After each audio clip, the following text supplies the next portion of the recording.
大家好，我是阿健，做一个温暖的厨师。孩子上学，每天都要早起给他们做早餐，家里冰箱空了，我又来预备早餐啦。那一般早餐你们都会吃些什么呢？我家里是花卷包子、馒头，几天切换着吃，但是饺子是孩子们的首选。很多朋友在家包饺子吃，那么饺子要想好吃呢，调饺子馅也是非常关键。那要怎样才能让调出来的饺子馅鲜嫩多汁？其实也是有些小技巧的。今天就把我在饺子馆调饺子馅的秘方分享给大家。看完这个视频，你一定会有所收获的。首先，碗中加入昨晚剩下的葱姜丝，一小把青花椒，加适量的盐，再徒手给它抓捏一下，把它抓碎，这样才能更好的释放出葱姜花椒的香味。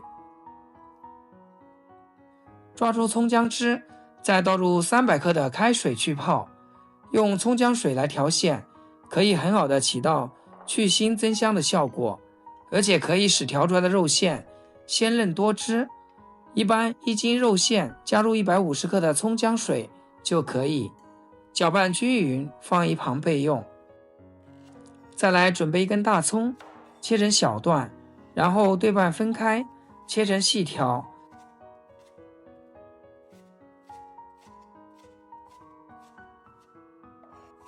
最后切成葱花，切好放到碗里面，加一点点食用油，给它搅拌均匀，锁住大葱的水分和香味，这样调出来的饺子馅才会更香。再另外准备一把小葱，葱白和葱叶全部给它切葱花，切好放盘子里面。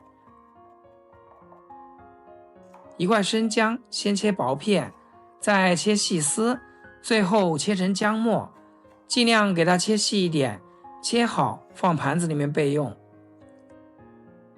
我今天买的是后腿肉，它的筋膜会比较少一点，咱们也可以买前腿肉，或者是肥肉加纯瘦肉，只要记住它的比例是2:8就可以。我们将肉给它分开，皮比较硬，我们给它切出来放置冰箱，多点的时候给它留出来做皮冻，或者是另外炒着吃也可以。当然这个肉皮咱们一定要提前清洗干净。处理好以后，我们把肥肉给它切成薄片，瘦肉也给它切成片。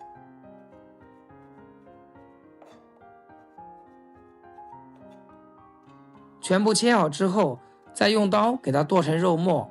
如果是想轻松一点，咱们就也可以用绞肉机，但是我个人认为用刀剁出来的更有粘性，吃起来也会更加有灵魂一些。大概剁5-6分钟，因为一直要剁，所以手肯定会有点累。剁成像视频中这样有点颗粒感，这种比较起胶的状态就可以啦。剁好以后全部给它装入盆里面。下面我们开始来调味，加入40克的生抽，老抽10克调色，再加入10克的白糖，2克的胡椒粉去腥，少量的鸡精和食用盐。接着倒入泡好的葱姜水，大家记住，饺子馅要想鲜嫩多汁又好吃，这个料汁一定要吸足，只有让肉馅吸足了水分，包出来的饺子才能鲜嫩多汁，不腥也不柴。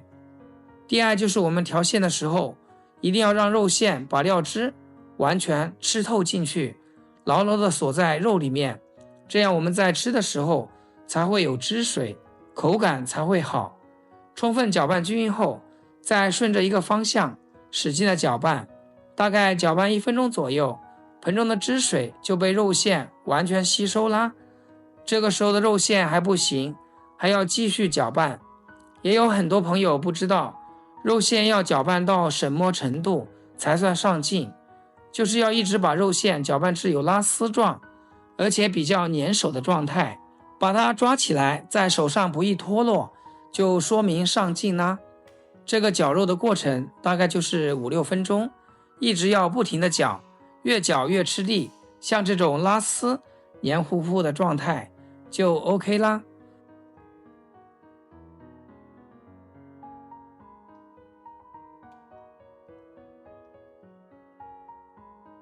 这个时候我们把切好的葱花和姜末加进来，大家去尝试一下，饺子馅里面加一点姜末，口感特别不一样。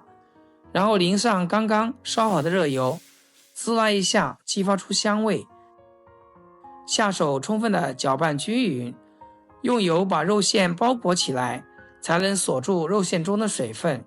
照这个方法调出来的饺子馅真的非常香，鲜嫩又多汁，无论用它来包包子、包饺子、包馄饨都非常好吃。亲爱的朋友们，制作视频不易，阿健每天绞尽脑汁的分享更多家常美食。要是今天这道饺子馅对你厨艺有所提升的话，请记得给阿健点个 like 或者评论转发一下，让更多朋友能够学会。感谢大家的支持和鼓励。最后再把我们切好的大葱加进来，继续朝一个方向将它们彻底的搅拌融合。我们这样调出来的饺子馅有几个好处：一是肉馅能保证鲜嫩又多汁，二是肉馅不腥也不柴，三是肉馅香而不腻，而且这样调出来的饺子馅不出汤也不出水，每一个饺子吃起来都是鲜嫩多汁。这样我们的大葱猪肉馅就调好啦。如果不急着包，可以封上保鲜膜，放冰箱冷藏1小时，这样我们包饺子或者包包子的时候，它就更容易成型，包起来也会更快。平时我一般都会多调一些肉馅，然后包一些饺子或者是包子，给它冷冻起来，进冰箱保存，吃上1个礼拜都是没有问题的。因为早上孩子上学，时间比较紧，煮点饺子，蒸点包子，配上牛奶或稀饭，又简单又快速，还特别营养。主要是自己做的干净卫生，真材实料看得见，而且味道一点也不输外面的早餐店或者是饺子馆。家里人可喜欢吃了。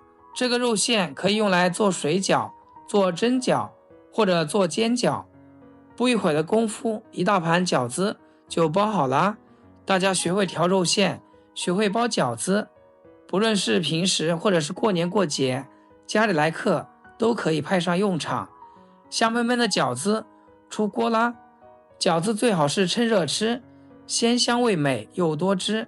掰开一个给大家看一下，满满的汤汁，看着就流口水。这样做的饺子一口一个，根本就停不下来。特别是喜欢喝点小酒的，饺子加酒，越吃越有。好了，喜欢吃的朋友就一定收藏起来试一试。今天视频就分享到这里，咱们下期视频见。视频最后祝大家天天开心，8颗牙齿晒太阳。